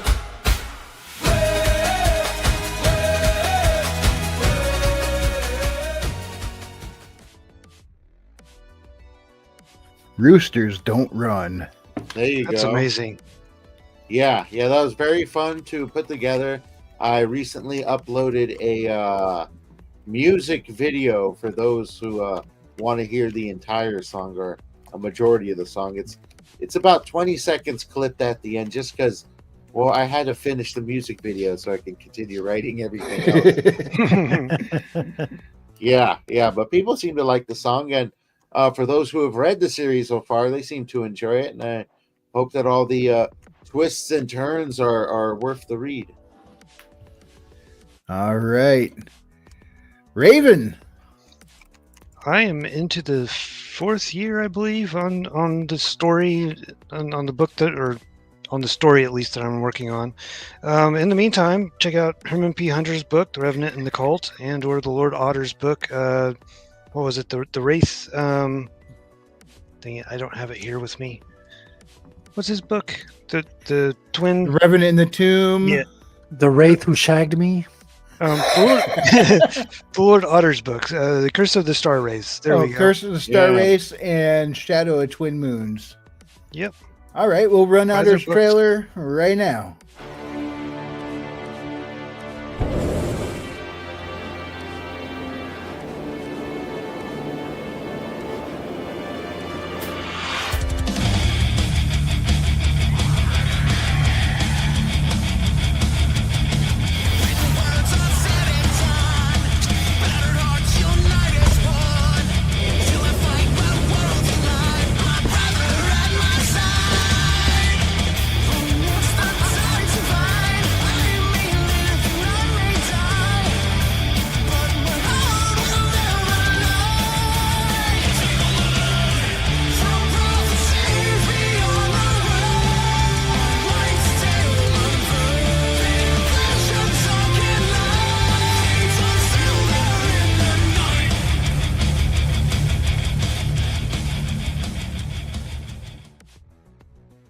Available now on Amazon and pretty much anywhere books are sold.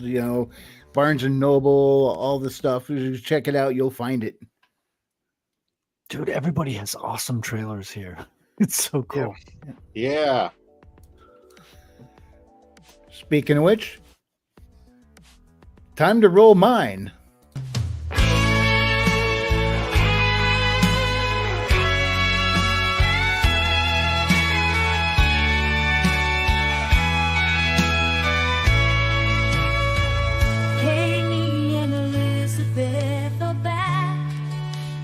This time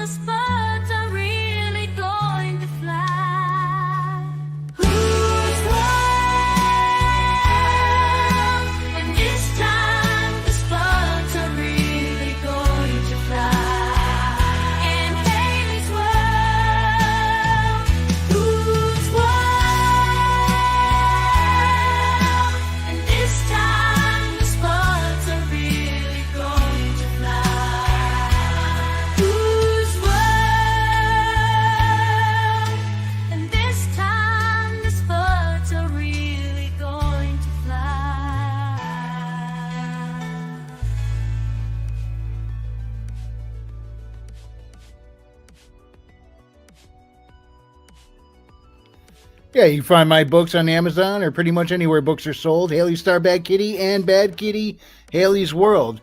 It's a lot of fun, a little bit Goonies, a little bit fantasy, and a big old blast.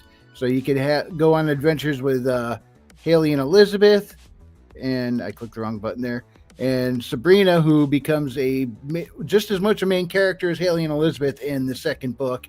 You can check them out and also go over to my Substack under Frequency Studios, where you'll find a short story set in the same verse with artwork by, you'll never guess, Frederick Guimond. Nice. Dude, you're just arting it up, aren't you? That's all I do. Yeah, so you can check that out on Amazon, on Substack, and you can also follow me under Frequency Studios over on Twitter. So we're doing all the stuff. Come check it out. Have a good time. Good for all ages. Let's go over to the comments one more time. Oh, you're just realizing that now, Maji? Yeah, because that line, the spuds are really going to fly, came from Maji. It was her idea. So yeah, it was such a good one. I had to go with it. Thank you for that, Maji. She says, have a good night. Thank you, Maji. And good night to everyone here. If you enjoyed this presentation, hit the like. And if you didn't, we appreciate you stopping by. We'll see you next time. And God bless. God bless you all. That was a good line. It almost sounds like the sparks are going to fly. It's like somewhere between spuds and sparks. Thank you, world, for joining us. Go eat tacos. And don't forget, over on James's channel tomorrow night, starting at 6 p.m. Eastern, Terran Tuesdays, where he hosts Black Knight and R.H. Snow, where they'll discuss all sorts of author processes and concepts. It's a good time. You're not going to want to miss it.